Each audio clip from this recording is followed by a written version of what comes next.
Good morning to everybody. So as Father Herb said, I am Father Santi, I am an Italian priest. I've been staying for 2 years in Los Angeles. And I belong to the congregation of the Rogationists, a missionary congregation. So as you know, the Conference of the Bishop of the United States, they allow the missionary congregation to go preach for what is the mission appeal, just like we are celebrating here in this parish. And the mission that is going to benefit from your support, your kind support, is the mission, as you heard, in Africa, in Rwanda. We know Rwanda because of the genocide of 1994. Today we have a gospel that I think is very actual, very important to us, just like every gospel, after all. We read Mark chapter 7. We are back again in the Gospel of Mark. We have been reading for 5 weeks the Gospel of John. Only one chapter, John chapter 6. 5 Sundays meditating on the multiplication of the breads, the miracle of Jesus, and then Jesus saying, I am the bread of life. That single chapter took us 5 weeks of meditation. And now, back again in the Gospel of Mark that we left 5 weeks ago, and we will keep on reading Mark until Advent. So this is going to be several months, right? And we have here a confrontation between the Pharisees, the scribes, and Jesus. Because they say, why your disciples don't wash their hands before taking a meal? We are not talking about here a problem of washing their hands as a sanitary problem. Why?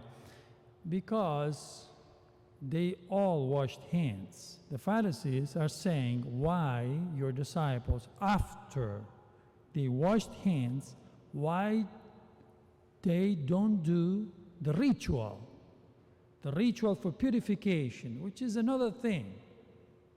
So it's not washing your hands.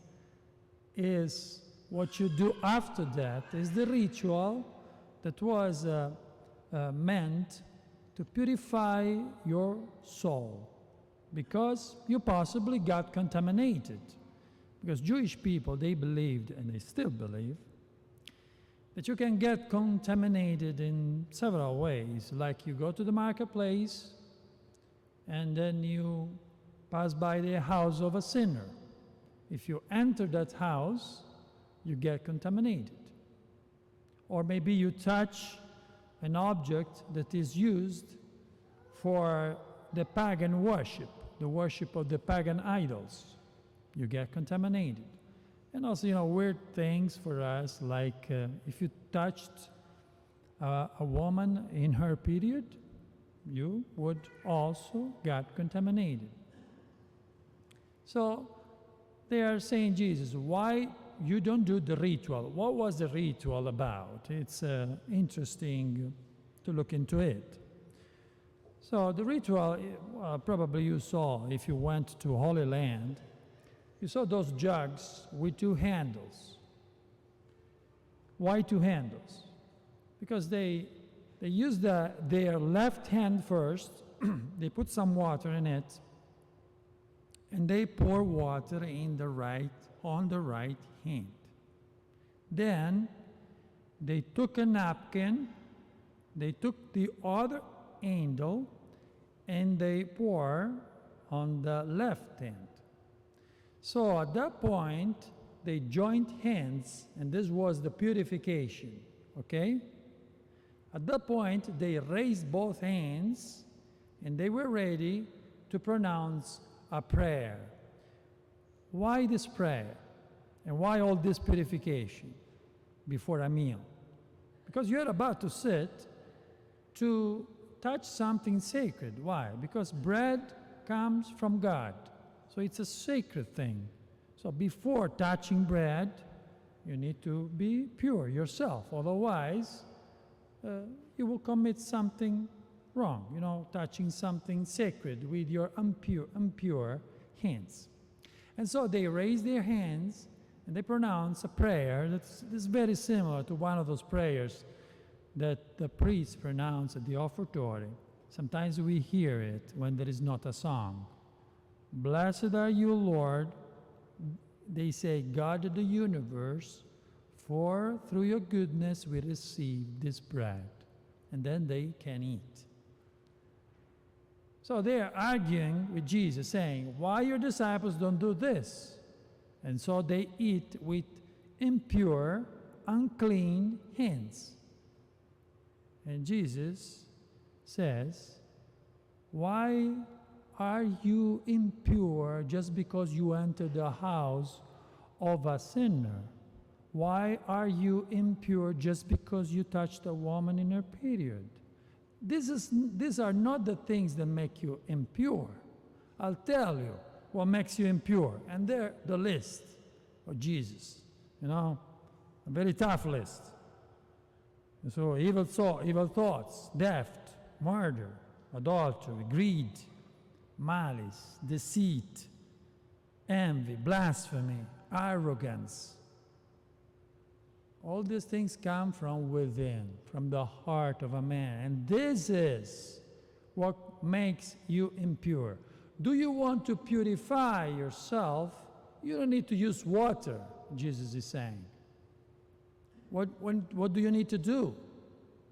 Well, if you want to be pure, take care of the people that God entrusted to you. I will read what we just read in the second reading. James chapter 1. And St. James, who is a very practical writer, he says, religion that is pure and undefiled before God and the Father is this. Let's hear what is it?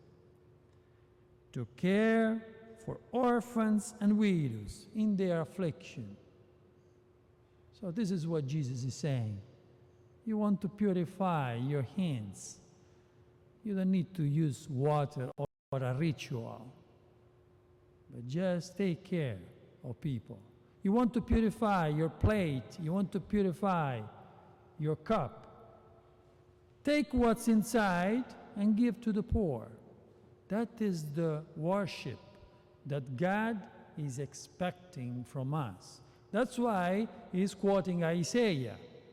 Isaiah is reporting the words of God, who is complaining because this people is worshiping me with rituals, with prayers that maybe are good, but they got stuck in that and they forgot charity. This is very convenient today for the celebration of the Mission Appeal Sunday. A Sunday when we will think about orphans. We will think about widows. We will think about those who really have nothing. We will be praying in a while for daily bread. We'll be asking God to give us our daily bread. And we always had our daily bread. And we will probably always have. Thank be to God, right? But we know that in many parts of the world, there are people who don't have daily bread.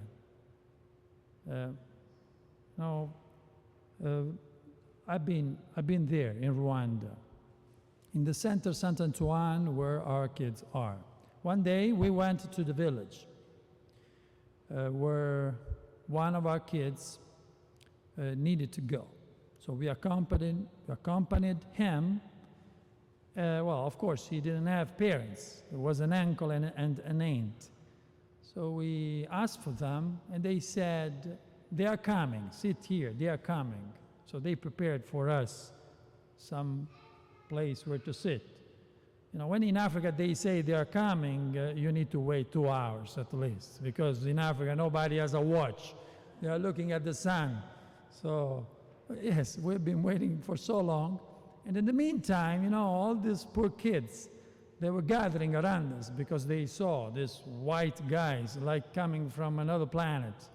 Some of them, they never saw white people. So they didn't know what to think. And so they were all around us, and they were so poor. I saw the poorest kids in my life. You know, those with the flies in their face, those that you see in the TV. And we wanted to give them something to eat, but we didn't have nothing but some crackers in our pockets. You know, what tourists usually have. And so we took those crackers and we gave to them. And so I thought, you know, crackers for us are a snack. And for those kids, that was their daily bread.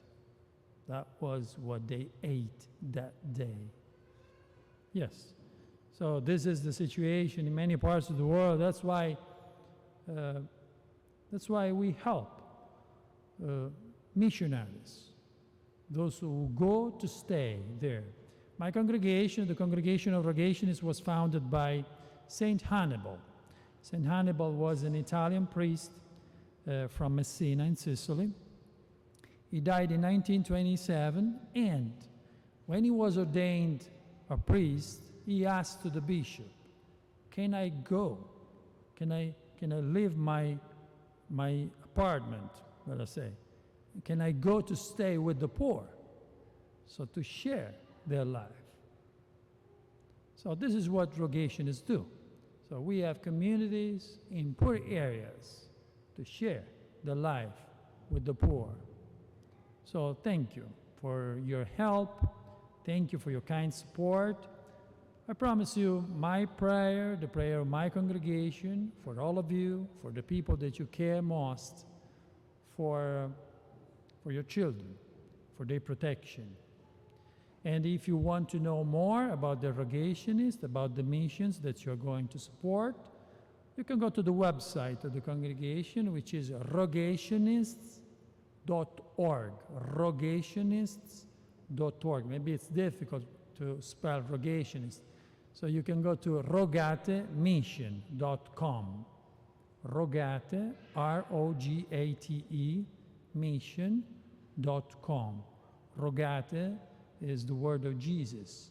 Pray the Lord of the harvest to send workers into his harvest. Is the Latin word for what Jesus said, that is the charism of the Rogationist fathers. Amen, and thank you.